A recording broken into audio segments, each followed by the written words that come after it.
નમસ્કાર. Pronoun table એટલે કે સર્વનામ કોષ્ટકની અંદર સૌથી પહેલા કર્તા તરીકે સબ્જેક્ટ તરીકે શું છે ચાલો જોઈએ. સાત યાદ રાખજો. સાતમાં પહેલું આઈ, બીજું વી, ત્રીજું યુ, ચોથું દે, પાંચમું હી, છઠ્ઠું સી અને સાતમું ઈટ. 1 2 7.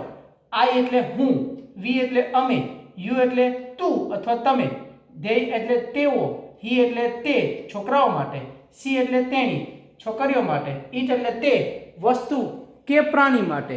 ધોરણ 6 થી લઈને કોઈ પણ મેમ્બરને આ આવડવું જોઈએ. આમ તો 5th સ્ટાન્ડર્ડના સ્ટુડન્ટને પણ આ કમ્પલસરી આવડવું જોઈએ. હવે આઈ નું બીજું ગુજરાતી. આઈ એટલે મારે, વી એટલે અમારે, યુ એટલે તારે અથવા તમારે, તે એટલે તેઓને, હી એટલે તેને, સી એટલે તેણીને, ઈટ એટલે તેને. કર્તા તરીકે આટલું કરો ક્લિયર. કર્તા પછી બીજું આવશે કર્મ. કર્મ કર્મ તરીકે આપણે અંગ્રેજીમાં લખવાનું છે OBJECT. તમારો ટાઈમ સેવ કરવા માટે I copy or I write in advance. ચલો કર્મ વાળી લાઈનમાં આવીએ. It is object. કર્મ તરીકે ઓબ્જેક્ટ તરીકે મી, આઈ નું me, we us, you you, they them, he him, she her, it it. પાકું કરવા માટે હવે ગુજરાતી. અહીંયા ને લાગશે બધામાં ને. જુઓ મી એટલે મને, અસ અમને, યુ તને અથવા તમને, ધેમ તેઓને, હિમ તેને, હર તેણીને, ઈટ એટલે તેને. Come on. મને, અમને, તને, તમને, તેઓને, તેને, તેણીને અને તેને. છે ને ઈઝી. આ બે કોલમ તરીકે કમ્પ્લીટ કરો તો કર્તા અને કર્મ વાક્ય રચનામાં આવી જ જાય છે. હવે ત્રીજી કોલમ યાદ રાખજો. Possessive adjective. Possessive adjective. Possessive adjective. Possessive એટલે સંબંધક અને એડજેક્ટિવ એટલે વિશેષણ. પહેલા જોઈ લો. I me my, we us our, you your, they them their, he him his, she her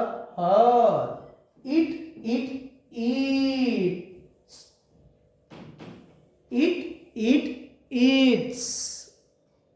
ચલો હવે માય એટલે મારું, માય એટલે મારું, અવર એટલે અમારું, યોર એટલે તારું અથવા તમારું, ધેર એટલે તેઓનું, હિઝ એટલે તેનું, હર એટલે તેણીનું, ઇટ્સ એટલે પણ તેનું. મારું, અમારું, તારું, તમારું, તેઓનું, તેનું, તેણીનું, તેનું. છે ને ઈઝી. આ પાકું તો હોવું જોઈએ. હવે ચોથી કોલમ ટેબલનું નામ છે પ્રોનાઉન ટેબલ. એમાં ચોથી કોલમમાં પોસેસિવ પ્રોનાઉન. પોસેસિવ પ્રોનાઉન. પોસેસિવ એટલે સંબંધક, પ્રોનાઉન એટલે સર્વનામ. તો જુઓ my mine, my mine, our ours, your yours, their theirs, his his, her hers, its its. Gujarati same.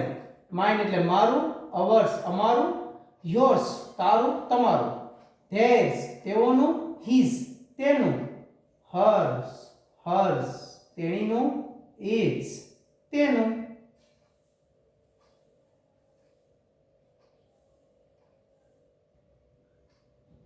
Now last અને ફિફ્થ કોલમ સ્વવાચક સર્વનામ. સ્વવાચક સર્વનામ એટલે રિફ્લેક્સિવ પ્રોનાઉન. તો જુઓ I me my mine myself. Myself મારી રીતે. હવે અવર અવર્સ તો અવર સેલ્ફ્સ. અહીંયા જે એફ હતો ને એફ એની જગ્યાએ વીઈએસ. બહુવચનનો નિયમ લાગે છે. બહુવચન. બહુવચન એટલે જો આ એક વચન, આ છે એક કરતા વધુ એટલે બહુવચન. એક વચન હોય તો એફ લાગે, બહુવચન હશે તો એફ ની જગ્યાએ વીઈએસ. ઓકે હવે જુઓ તમને ખબર છે યુ યોર યોર્સ. યુ ના બે, એક તો નાના હોય તો આપણે તુકારે કહીએ તો શું થાય તું, અને માનવાચક હોય તો શું કહીએ આપણે તમે. બે એકલા હોય તો એકવચનમાં, બહુવચનમાં હોય એટલે એક કરતાં વધુ છે તો બહુવચનમાં, એટલે એક સાથે એક કરતાં વધુ. તો એકવચનમાં હોય સામે છે તો એકલા છે તો યોરસેલ્ફ, બહુવચનમાં છે તો યોરસેલ્ફ્સ એટલે f ની જગ્યાએ ves. ચાલો હવે they, them, theirs, theirs અને બહુવચન થઈ ગયું એટલે themselves, themselves.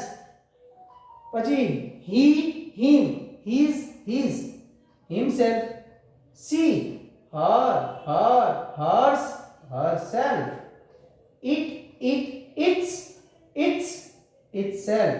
ગુજરાતી કરીએ. myself મારી રીતે, ourselves અમારી રીતે, તારી રીતે, તમારી રીતે, તમારી રીતે, themselves તેઓની રીતે, himself તેની રીતે, herself તેણીની રીતે અને itself તેની રીતે. This way આખે આખું કોષ્ટક આપણું આ રીતે થાય છે વિધાઉટ ગુજરાતી. ના ગુજરાતી છે પણ મેં લખ્યું છે. ટાઈમ મળે ને ત્યારે પેન લઈ બુક લઈને બેસજો, ટેબલ તમારી સામે છે, ગુજરાતી તમે નોટ કરજો. I hope this will be useful to you and will be easy for you. તમારા રિપ્લાય કોમેન્ટ દ્વારા જણાવજો. ત્યાં સુધી મળીએ જલ્દી. Thank you.